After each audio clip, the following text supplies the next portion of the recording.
All right. What's going on, everybody? It's your boy Childish back at it again with the next event update. A lot of things going on, so let's get right to it. Um, give me a minute. You know what I'm saying? Let me get this wish in real quick. I have better luck when you guys are with me on this one, because that's just how it goes. Arena energy, really? That's okay. I can use some energy right now. All right, so let's go ahead and get some Secret Dungeon love going, as this is going to be the first announcement of the video. All right, let's run it. So, guys, today is September 5th, 2015, and we got a couple of things going on, as you might have already guessed.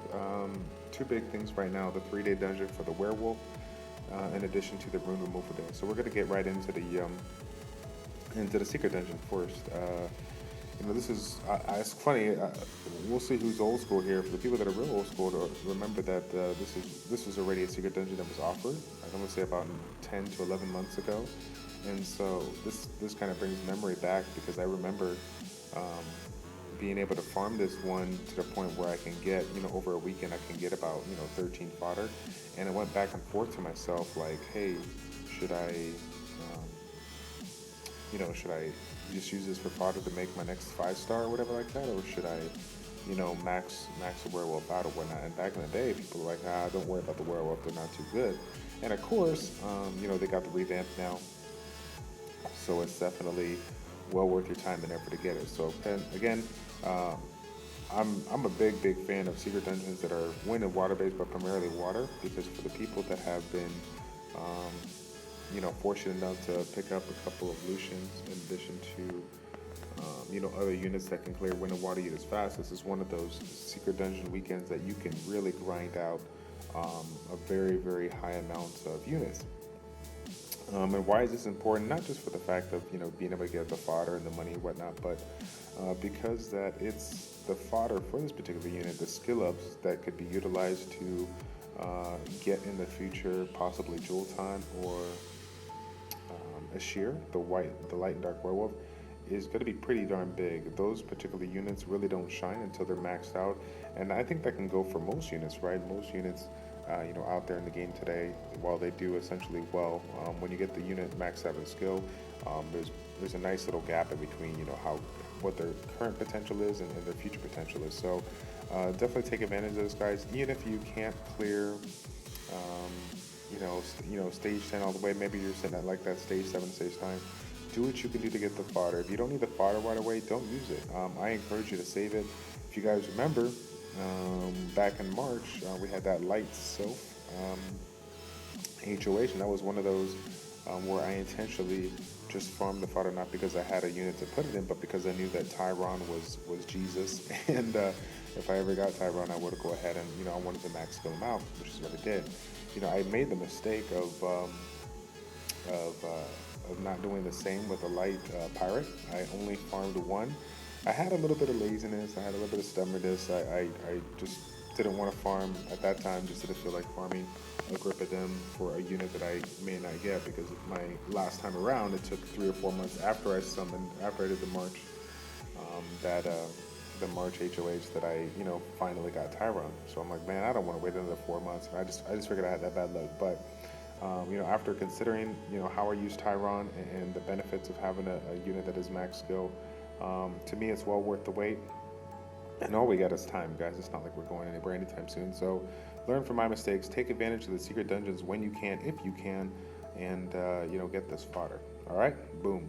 Moving on to the next one. Now, this one's going to be with regards to the Rune removal day, which is going on today, September 5th. If you're watching this a day later or a week later, then obviously this doesn't apply.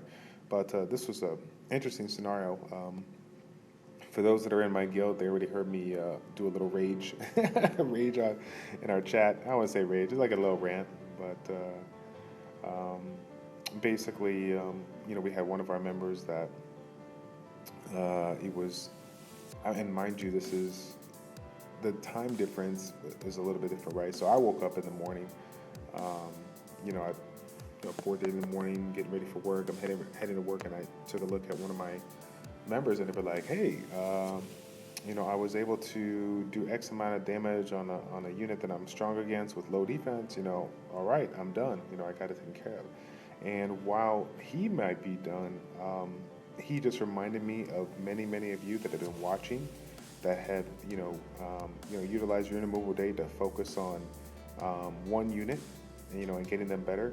When in all reality, you have 24 hours to truly, fix and alleviate any of the issues that you have with your team, in addition to optimizing them for whatever you need to do.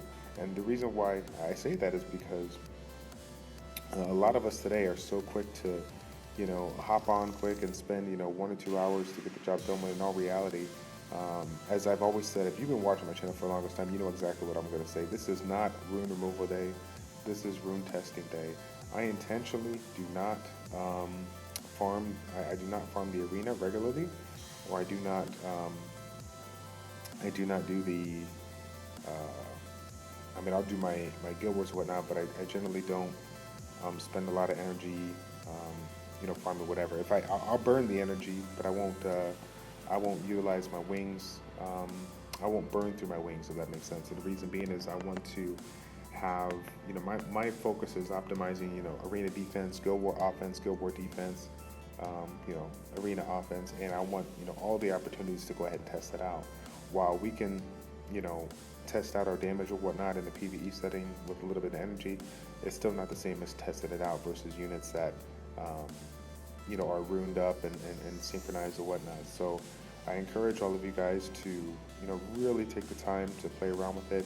If you're one of those people that have been fortunate enough to check out the last Educate and Dominate, where we talked about rune optimizing and utilizing the website to do that, I know Goon talked about that a little bit at the very end, and I was really glad that he threw that in there, because we almost missed that topic in that thing.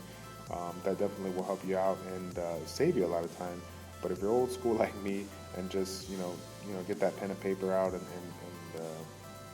run the numbers and see what you can, obviously it's going to take some time.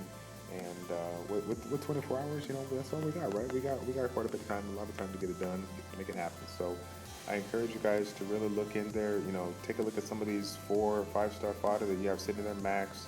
Maybe they're your favorite units, but you gotta, if you're trying to progress through the game, it's not about just what you like, as far as focusing on the units that you like, but focusing on the units that you need to succeed, if that makes any sense. So let me run that back. I think that's a good time to focus. Don't just focus on the units that you like, but focus on the units that you need to succeed. While at the end of the day, you want to have a fun. If it's not fun for you, at the end of the day, what's the point of doing it? That being said, one of the parts of it being fun is be able to see progression, whether it's slow or fast, doesn't matter. Progression enrages you. Progression infuriates you, gets you excited to do that next biggest thing. And progression can't be done until you optimize your best units, your best runes and your best units. So this is the great opportunity to do that. Like I'll actually, so here's an example. For me today, I'll take Chandra's runes, right? We're sitting at 40k hit points, 81 crit rate, 151 crit damage. I'll take his bruiser set and I'll put it on every single other bruiser, just to test the damage modifiers, just to test the potential of a unit, so I can see for myself what it can do. I'm not going to bust out a calculator and calculate damage modifiers and whatnot to see what it is. But this is one of those days that allows me to really test everything, and I truly mean everything. So again, guys, I apologize for carrying this message on longer than it needs to be, but I see too many people, especially my free-to-play players out there, not take advantage of this day. They spend 1 hour of the day, move a couple runes, and they're like, okay, I'm done. When in all reality, it is the opportunity to really move everything around and really get an opportunity to. So again, like I said, we're learning from my mistakes, right? So I'm even going to give you guys, a brief example. For those who've been following my channel, you guys know that when I pulled Theomars, the first thing I wanted to do was slap a Vampire Revenge set on it, because I had over the course of the year, farming, Dragons B10, I've collected about 6 or 7 violent or vampire runes that are pretty darn good. I'm not one to brag about the runes that I got, but I finally got a couple runes that I'm really, proud of, and really work well as far as providing overall speed, crit rate, crit damage, just overall stats. And that Vampire Revenge rune on him gave him godly stats, plus 50 speed, plus 2300 or 2400 total attack, 94 crit rate, 169 crit damage or something like that, something ridiculous. But of course it was vampire set, and we all know the strength of a unit like Theo having violent set, or any unit for that matter. It's extremely important to get him on a violent, so you could take advantage of a quick defense break and then a violent proc to get that last little bit down. And so eventually I took Sigmaris' runes, violent runes, and put him on Theo, but Sigmaris was running the violent blade, and I put it on Theo, and it was doing fine, and I left my Vampire Revenge set away, just in my storage, and I didn't put it on anybody else because there's really no one that in my eyes could have utilized a Vampire Revenge set. And the biggest mistake that I made was, because the stats that I had on Theo, or the stats that I could accumulate through that Vampire Revenge set, were so sick that I did not want to break the set, when in all reality breaking the set was the best thing I could have done, because again, as we know, the Revenge set is extremely strong, and if you have the opportunity to put it on a unit that provides so much kill potential, you can really get a lot of bang for your buck. So I ended up, on accident, just analyzing my stats, analyzing my runes, counting the runes, doing the math, and figuring out that while I would lose, 7% crit rate and maybe 7 to 8% crit damage on Theo if I took off the blade runes and put the revenge runes on, I gained the opportunity to counterattack on a unit that does not have any elemental disadvantage. So if we take a look at my Theomar in the past, you'll realize, and I'm telling you right now, his setup is perfect, but his setup was, it's coming together was a mistake.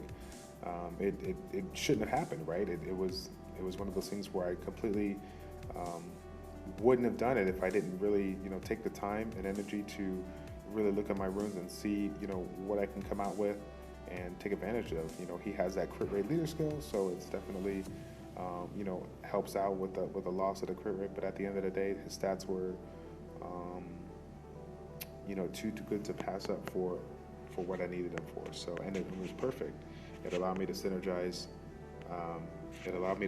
Him perfectly with my dark Jultan, my dark werewolf, and my Jubel. So, depending on who I'm fighting in the guild wars, you'll see me a lot of times use Theomar's, Jultan, and Chasun, or Theomar's, Jubel and Chasun, depending on if I have a light defense breaker that I have to fight or not. So. It's funny, like I said, one of my greatest achievements in the game was really because of a mistake, and I hope that this extended video, if you guys are still watching this video, I do appreciate it. You can learn from my mistakes and use my lessons learned here to progress your game and take it to the next level. So again, guys, thank you all for tuning in. It's your boy Childish, ChildishPlays checking out. Take care. We will see you next time. Bye-bye.